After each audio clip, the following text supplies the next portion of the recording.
એ ગોળા આપેલા છે, વિદ્યુત ભારિત ગોળા છે, બરાબર. આપણે એને નામ આપેલું છે A અને B, રાઈટ.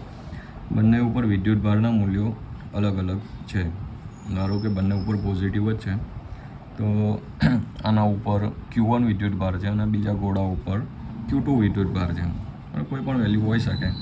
આના ઉપર સમજો કે 4 કુલમ છે, આના ઉપર 6 કુલમ વિદ્યુત ભાર હોય, કોઈ પણ વેલ્યુ હોઈ શકે, રાઈટ. બે ગોળા વચ્ચેનું ડિસ્ટન્સ આપેલું છે 10 સેન્ટીમીટર. આ છે ફર્સ્ટ સિચ્યુએશન. હવે શું કરીએ છીએ કે આ જે ગોળો છે એને એક સમાન આના જેટલા જ પરિમાણોવાળા બીજા એક ગોળા સાથે સંપર્કમાં લાવવામાં આવે, બરાબર છે. આવી રીતની વાત છે. એવી જ રીતને બીજો જે ગોળો છે એને પણ ચોથા એક ગોળા ડી સાથે સંપર્કમાં લાવવામાં આવે છે. એનો મતલબ આ જે કોન્સેપ્ટ છે ને એ ચાર્જિંગનો થાય. વિદ્યુત ભારિત ગોળાને કોઈક બીજા સુવાહક ગોળા સાથે સંપર્કમાં લાવવામાં આવે, મતલબ ત્યાં ચાર્જિંગની પ્રોસેસ થાય. અને ચાર્જિંગની પ્રોસેસ થાય ને એટલે વિદ્યુત ભાર એક ગોળા પરથી બીજા ગોળા પર ટ્રાન્સફર થાય, બરાબર. હવે સમાન છે ને, જો બંને ગોળા સમાન હોય તો સરખા મૂલ્યના વિદ્યુત ભાર વહેંચાઈ જાય, બરાબર. ઉદાહરણ તરીકે આ સી ગોળો છે ને એ વિદ્યુત ભાર રહિત હોય. ધારો કે કેવો હોય? વિદ્યુત ભાર રહિત, જેના ઉપર કુલ વિદ્યુત ભાર 0 છે. એ ગોળા ઉપર ધારો કે Q1 વિદ્યુત ભાર હતો, તો જેવો તમે સંપર્કમાં લાવશો ને તો શું થશે કે આમના પરથી અડધો વિદ્યુત ભાર છે સી પર જતો રહેશે. મતલબ પહેલાં Q1 હતો તો હવે વિદ્યુત ભાર કેટલો હશે? Q1/2. આ છે સેકન્ડ સિચ્યુએશન, કે તમે એ ગોળાને એના જેવા જ બીજા સમાન ગોળા સાથે જે વિદ્યુત ભાર રહિત હોય એની સાથે સંપર્કમાં લાવો અને પછી છૂટા પાડો તો શું થાય, બરાબર છે. આ સેમ સિચ્યુએશન બીજા ગોળા સાથે થાય છે કે આના ઉપર જે પણ કંઈક વોટેવર વિદ્યુત ભારનું મૂલ્ય હોય, 6 કુલમ હોય વિદ્યુત ભાર, તો આના જેવા જ આઈડેન્ટિકલ સમાન બીજા ગોળા સાથે જો સંપર્કમાં લાવીએ અને છૂટા કરીએ તો જે 6 કુલમ છે ને એ વહેંચાઈ જશે. અહીંયા 3 કુલમ અને અહીંયા 3 કુલમ, એટલે સમાન મૂલ્યનો વિદ્યુત ભાર છે ને એ બીજા ગોળા પર જતો રહેશે, બરાબર છે. એ ટોટલ 4 હોય તો 4માંથી 2 કુલમ ટ્રાન્સફર થઈ જશે, કેમ કે સમાન પરિમાણવાળા એક સરખા જ ગોળાઓ છે, બરાબર છે. તો આ છે પહેલી પરિસ્થિતિ. અને ટેક્સ્ટબુકમાં દાખલામાં લખેલું છે કે બે વચ્ચેનું ડિસ્ટન્સ શરૂઆતમાં 10 સેન્ટીમીટર હતું અને સંપર્કમાં લાવો છો તમે અને છૂટા કરો છો, પછી ડિસ્ટન્સ 10 સેન્ટીમીટરની જગ્યા પર આપણે 5 સેન્ટીમીટર કરીએ છીએ. 5 સેન્ટીમીટર એટલે આપણે એવું કહી શકીએ કે અડધું અંતર કરીએ છીએ, બરાબર છે. તો સવાલ એ છે કે હવે આ બે ગોળા વચ્ચે વિદ્યુત બળ કેટલું લાગશે?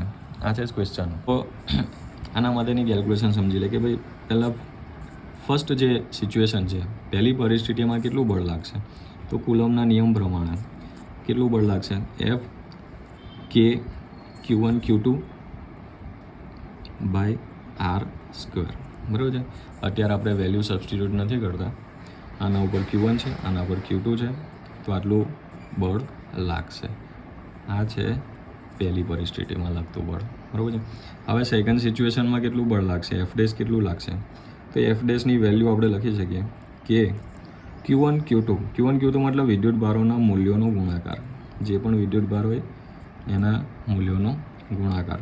તો અહીંયા વિદ્યુત ભાર તો પહેલાં કરતાં અડધો થઈ ગયેલો છે, તો હવે આપણે ગુણાકાર લખીશું ને, પહેલાં ઉપર કેટલો વિદ્યુત ભાર છે અને બીજા ગોળા પર કેટલો વિદ્યુત ભાર છે? Q2/2 છે. સેકન્ડ સિચ્યુએશનમાં જુઓ કઈ જગ્યા પર ચેન્જ આવે છે. પહેલાં Q1 Q2 હતું, હવે એ વિદ્યુત ભારનું મૂલ્ય અડધું થઈ ગયું. ડિસ્ટન્સની વાત કરીએ તો પહેલાં 10 સેન્ટીમીટર ડિસ્ટન્સ છે, હવે કેટલું થઈ ગયું? 5 સેન્ટીમીટર, રાઈટ. એનો મતલબ કે પહેલાં જે ડિસ્ટન્સ હતું, હવે જે ડિસ્ટન્સ છે એ પહેલાં કરતાં કેટલું છે? અડધું છે. છેદમાં અંતરનો વર્ગ, એટલે આપણે ડિસ્ટન્સનો વર્ગ કરી દઈએ. ક્લિયર? તો હવે આપણે કેલ્ક્યુલેશન કરીએ તો શું થશે કે અહીંયા Q1 Q2 ગુણાકાર છેદમાં 2 છે, ગુણાકાર થશે એટલે 4 થશે, બરાબર. છેદમાં R/2 વર્ગ, બરાબર. R/2 વર્ગ મતલબ R²/4, રાઈટ. અને આ 4 કટ થઈ જાય તો ફાઇનલ આપણો આન્સર શું આવે? કે Q1 Q2/R².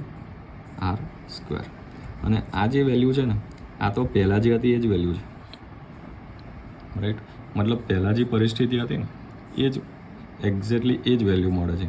એટલે હવે જે બળ છે ને એ પહેલાં જેટલું બળ હતું ને એટલું જ મળે છે.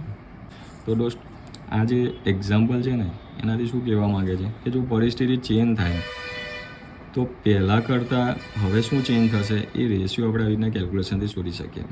બરાબર છે. અહીંયા રેશિયો શું આવે છે કે ભાઈ એફ ડેશ બરાબર એફ. બરાબર છે. તો આટલું જ એક્ઝામ્પલ છે.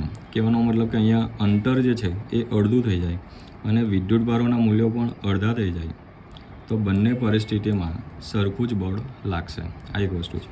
ઘણી વખત આ પરિસ્થિતિ ચેન્જ થઈ જાય. હવે તમે વિચારો, ધારો કે જો વિદ્યુત ભારના મૂલ્યો ડબલ થઈ જાય, બરાબર, અને અંતર અડધું થઈ જાય તો આ નવી પરિસ્થિતિમાં લાગતું જે બળ હશે એ પહેલાંના કમ્પેરિઝનમાં કેટલું હશે? અડધું થઈ ગયું હશે, ડબલ થઈ ગયું હશે, 4 ગણું થયું હશે કે ચોથા ભાગનું થઈ ગયું હશે? એ ચેક કરો તમારી જાતે. બરાબર. ચલો મળીએ નેક્સ્ટ ટાઈમ.